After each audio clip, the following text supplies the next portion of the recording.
He let the cannon go. He heard their sound like ripping cloth as he pulled the stick back violently to climb.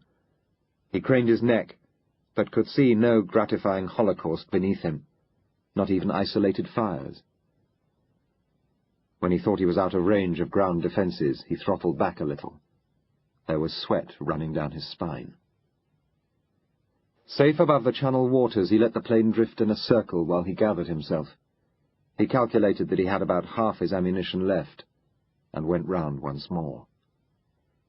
This time the tracer started coming up at once along the path of a weak searchlight. Gregory opened the throttle wider. The plane was juddering as he straightened out. He was so low that he could see the ground, and there were no oil tanks in view. He emptied the cannon in the direction of some parked lorries. Then he climbed as fast as he could. He saw the tracer again on his port wing, and the rudder kicked his feet, and he knew he had been shot in the tail. The tracer stopped coming for him. He looked down and saw a foaming black sea of welcome cloud. He started to level out, then breathed in deeply. He tested the rudder one way, then the other. It seemed to react quite normally. The southern shore of England was ahead. Nothing could hurt him. The others were dead, but he was untouchable. A mixture of elation and indifference to his own safety made him want to roll the plane upward, and he opened the throttle again. 320, 350, the needle said. He adjusted the tail trim. It responded. He pulled the stick back gently, then harder till he felt the plane was vertical, hanging on the propeller. He pushed the stick over to the right and felt the aircraft go round. He stopped and pushed the stick back. The horizon was upside down in the night. He could see nothing, but he knew how the plane was flying. He pushed the stick forward, then over to the left, and rolled out. He felt sick, disorientated. He did not know which way up he was. Sudden clouds were covering up the light of the moon. He pulled the stick back to climb, but felt he was spinning. He was aware of the vastness of space around him and the little box in which he was plummeting. Unless he could get a fix by a light or by some static point, he did not know which way to push the stick. The tail must be more damaged than he had thought. The plane bumped as it went into the cloud, and through the floor, though it must have been the canopy, Gregory briefly saw the moon.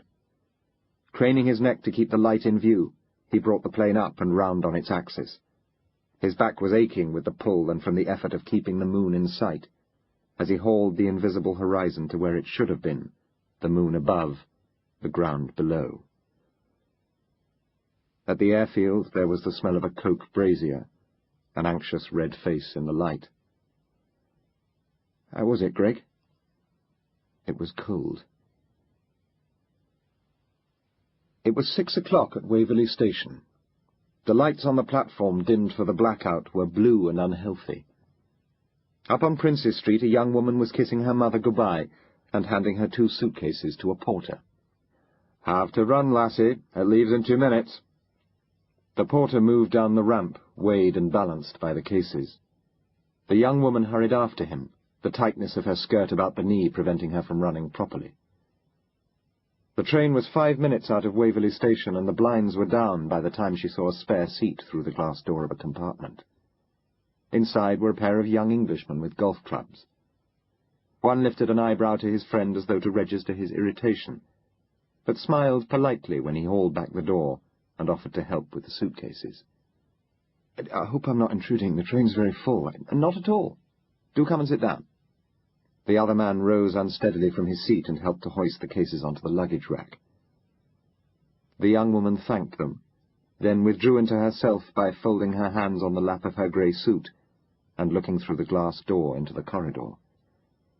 The suit was well tailored, with a short jacket of military cut, beneath which she wore a cream blouse and a pearl necklace. Her fair hair was pinned up beneath a small hat. Everything about her attitude discouraged conversation. She opened a book and began to read. They were almost at Berwick when the man who had opened the door suddenly began to talk. "Richard Cannelly. But my friends, like Morris here, all call me Dick." "Charlotte Gray," she conceded, briefly shaking his hand. "What takes you south?" said Cannelly. "I'm going to work in London."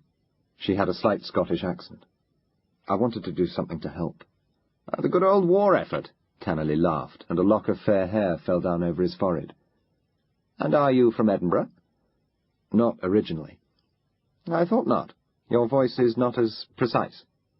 "No, not an Edinburgh Mary," Charlotte smiled. "I was brought up in the Highlands. My parents moved to Edinburgh about 10 years ago when my father took up a position in the hospital there." "I see. Morris and I will go along for dinner in a bit. Would you like to join us?" "No, thank you. I had some high tea with my mother before I left." "Well, just come and have a glass of wine with us. My treat." Charlotte looked at Cannelly with rapidly appraising eyes. "All right," she said. "Thank you. Excuse me for a minute." She disappeared through the sliding doors and down the corridor. "What's an Edinburgh Mary?" said Morris. "I presume it's someone from Morningside with that prim accent." "You're a fast worker." "It's the war, Robin. Autre temps, autre mer. She understands. Now, what do you think for a cold evening on the train? I remember last time they had a rather good Crow's Hermitage." Cannelly settled back in his seat. Above him was a small rectangular mirror in which Morris could see the top of his own head, where the dark, almost black hair was receding either side of a tongue-shaped peninsula. "Will you be at the departmental meeting tomorrow?" Morris nodded. "Sir Oliver insists." "I suppose it's the French question." Cannelly brushed cigarette ash from his knee. "It's always the French question. Do you think you'll be able to get down to Rye at the weekend?" "It's hard to see what further national emergency could arise." Cannelly's voice took on a signalled languor. Morris did not blink. "I haven't played there since the spring. Wind was terrible. On one of the par threes I had to take a wood." The spoken assumption was that their games were as important as their work. Each thought he held some part of Britain in his hands. They lunched in clubs that flanked St. James's Street. They talked to politicians, serving officers, and newspapermen. Not reporters, but editors or proprietors. Cannelly had been put up for membership of 2 clubs by his father while he was still at Cambridge, and had moved over their threadbare rugs with ease since he came down. He was bilingual, and had spent a year at university in Poitiers. At some stage in his education he had grasped, without being taught it, the knowledge of what was right for his country. In the meetings of his department and in its dealings with other departments, there was never any need to spell things out. Cannelly knew. Morris knew. Sir Oliver Cresswell, the head of the service, certainly knew. Morris had had to work harder than Cannelly to acquire this understanding. "By the way," said Cannelly, "we've finally got a man into G section." "That's marvellous. Who is it?" "It's some little Midlands crook called Fowler. He's one of theirs. He's already been in France twice, blowing up trains, recruiting a lot of reluctant villains to the noble cause of resistance, and completely buggering up our operations. Anyway, a little research by our chaps has shown that several of his Brummie businesses have serious revenue failings. He was called in for a chat last week. We pointed out that the taxman might be very interested in a closer inspection of his books. At this point he became most anxious to cooperate." "What's he going to do for us?" "Sir Oliver hasn't decided yet. Something simple but destructive. In France." Cannelly looked suddenly worried. "Listen, Robin, I entered this business to do some good. That may sound awfully quaint to you. I don't want complications, compromises. Do you know what I mean? Sometimes I think Sir Oliver—" But there was a noise as the door was slid back and Charlotte Gray reappeared. They went down the corridor, Cannelly in front, Morris behind, like her bodyguards. "Have you found a job in London?" Morris asked Charlotte at the table. "Yes. I'm working for a doctor's practice as a receptionist." "What sort of practice?" asked Cannelly. "He's a plastic surgeon. He treats amputees and people whose limbs don't work." Charlotte had changed her mind about dinner. She sipped at the cream of asparagus soup, which tasted like most of the soup they had all eaten in the last year or so, of clammy green flour. There was no fish course and no choice of meat. It was advertised as steak and kidney pie, and had derived from an animal rich in kidneys. Cannelly had chosen a chambertin and started to pour. "You could have joined the WAF if you wanted to do something for the war. Or the Fannies," Cannelly said.